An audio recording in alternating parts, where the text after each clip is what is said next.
Doesn't this character look familiar to you? As I was digging through ROMs, I came across a cover that stopped me dead in my tracks, and I thought two things. One, this cover is clean as hell, and two, this guy looks pretty familiar. So upon doing more research, I learned that this was Sion, the protagonist of The Bouncer, Squaresoft's first PS2 game. And even though Square has not straight up said that it was a Kingdom Hearts prototype, I mean, just look at it. Both of them clearly have the same father, except Sion got abandoned. Do you have any relationship with your father? I mean, What's that? What's a father?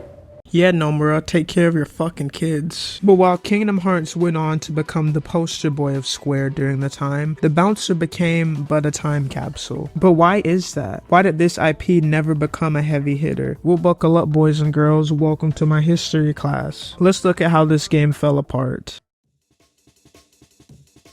In 1999, gaming was evolving, and the PS1 was coming towards the end of its life cycle. It was time for the PS2, and next-gen graphics were expected to look insane. Sony marketed the PS2 as being so powerful that it could render Toy Story level graphics in real time, which was a huge deal because people were used to the blocky polygons of the PlayStation 1. But Sony was pressed for time, and the console wars were at their peak. The Dreamcast had just came out, and Nintendo and Xbox had their consoles in development. Sony needed to hurry up and get the PS2 out, but they also needed a hit, a game to really sell the system, which is where Square comes in. And Square was dropping straight heat at the time, like Final Fantasy VIII, Chrono Cross, and Parasite Eve. So many were curious as to what they would do with this new technology. So they delivered The Bouncer, set to launch in Japan of 2001, and marketed this game as a playable action movie. And I mean, this game certainly had the talent behind it to be the system seller. You had Saiichi Ishii, the co-creator of Tekken, Takashi Tokita, the GOAT behind Chrono Trigger and Parasite Eve, and holding the pen for the visuals was no other than Tetsuya Nomura himself. So with this lineup, how could a game ever go wrong, right? Except it did. This game bombed. Square didn't really know how to use this new technology, and had to create next-gen graphics on the fly. And with being on a time crunch, a lot of the game's content ended up being cut. However, the story took the biggest hit because this shit is only 90 minutes long. You spend more time on the toilet after Taco Bell than you do playing this game. Square knew they fumbled, so they immediately opened a jar of copium for everyone to sniff and claimed it as being intentional due to the game's replayability. Now, this game does have branching story paths that give you a few different cutscenes depending on the character that you select, but the combat, I'll just say it won't make the average person jump at replaying it.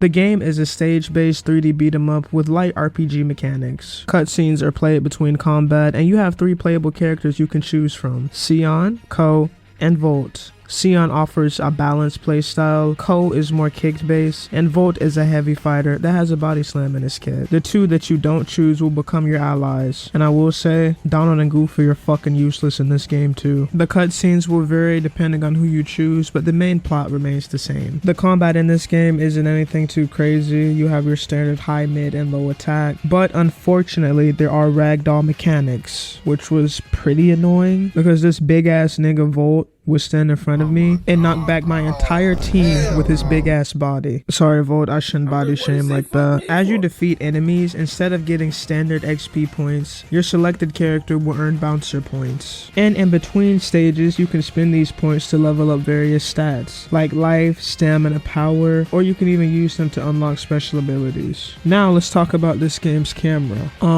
It's trash. The camera gets stuck in weird perspectives, and it's easy to lose track of your character. And I spent a good portion of the game just trying to adjust the camera so I can see what the fuck was going on. And although the combat was alright, it felt unresponsive at times. The attacks feel delayed and don't flow fluidly, which is kinda insane because how are you gonna have the Tekken guy on your roster and the combat be this dog?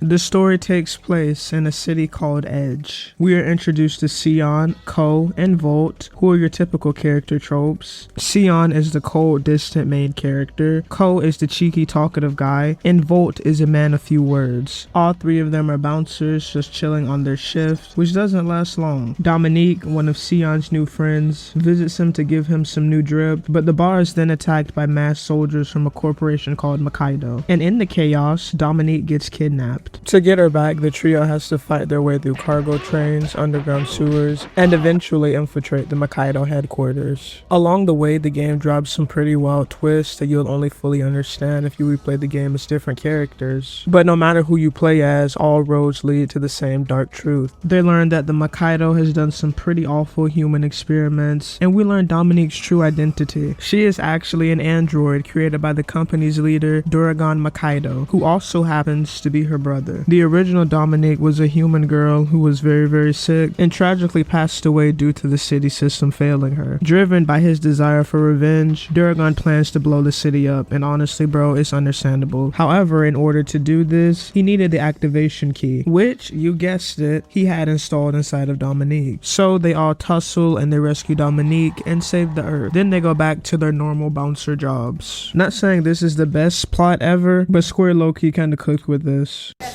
Good.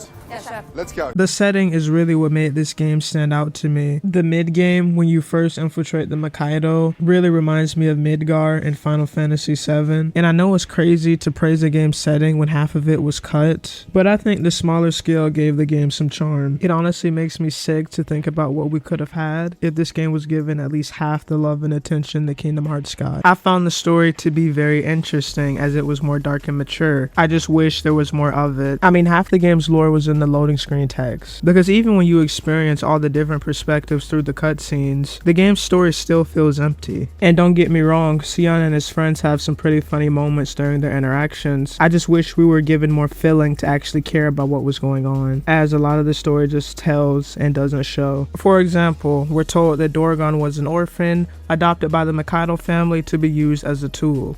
And as a result, he underwent a harsh upbringing so he could be the corporate heir. But you see how I just dropped that ball randomly without any context? That's kind of what they do to us. They drop some lore, then they abandon it, and expect us to care about it just because he stood on a platform and read his trauma out loud. Overall, this game has a lot of flaws, and you can clearly tell that it was an unfinished project. And though there was much to be desired, for being a campaign that you can finish in an afternoon, the experience wasn't horrible. The combat is definitely jank, but it's a charming kind of jank, and I surprisingly had fun. However, I am speaking as a Gen Z that didn't live through this game's hype. If I had to drop $50 on a hyped up demo, I would have been pissed. With all of that being said, thank you all for watching. If you watched this far, you might as well subscribe, and let me know if you enjoy this sort of content.